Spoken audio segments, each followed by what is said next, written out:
જય માં સરસ્વતી. ઓમ નમો નારાયણ. વસંત પંચમી એટલે હિન્દુ ધર્મના મુખ્ય તહેવારમાંથી એક તહેવાર છે. દર વર્ષે મહાસુદ પાંચમના દિવસે ઉજવવામાં આવે છે. આ વર્ષે વસંત પંચમી 2 ફેબ્રુઆરીએ ઉજવવામાં આવશે.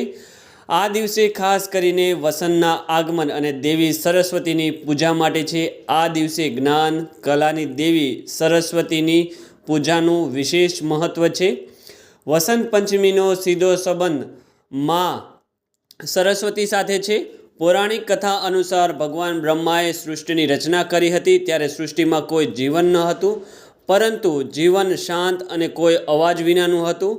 ભગવાન બ્રહ્માએ પોતાના કમંડળમાંથી પાણી છાંટ્યું, જેમાંથી દેવી સરસ્વતી પ્રગટ થયા. દેવી સરસ્વતીએ વીણા વગાડી મીઠો અવાજ સમગ્ર વિશ્વમાં ફેલાવ્યો અને સૃષ્ટિમાં જીવનનો સંચાર થયો. ત્યારથી દેવી સરસ્વતીને જ્ઞાન, સંગીત, કલાની દેવી માનવામાં આવે છે.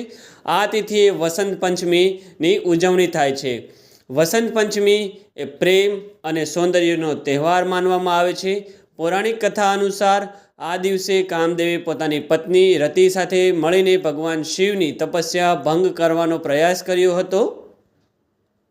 આ કારણે તેને પ્રેમ અને સુંદરતાનો તહેવાર તરીકે પણ ઉજવવામાં આવે છે.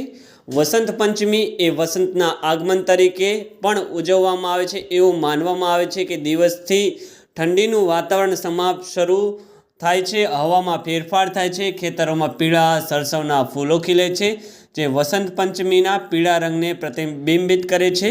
લોકો આ દિવસે પીળા રંગના કપડાં પહેરે છે, ખીચડી, હલવા જેવી પીળી વાનગીઓ બનાવે છે. વસંત પંચમીના દિવસે દેવી સરસ્વતી પૂજા કરવામાં આવે છે. પૂજામાં સફેદ ફૂલ, પીળા વસ્ત્રો, સફેદ તલ, સંગીત અર્પણ કરવામાં આવે છે. દેવી સરસ્વતીના ચરણોમાં વીણા અને પુસ્તક મૂકવું એ શુભ માનવામાં આવે છે. આ દિવસે લોકો જ્ઞાન, અધ્યયનની પ્રાપ્તિ માટે માતા પાસેથી આશીર્વાદ લે છે. વસંત પંચમીના દિવસે સરસ્વતી માની પૂજા કરવામાં આવે છે.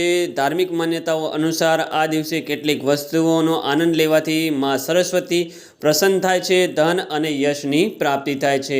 બોલો માં સરસ્વતીની જય.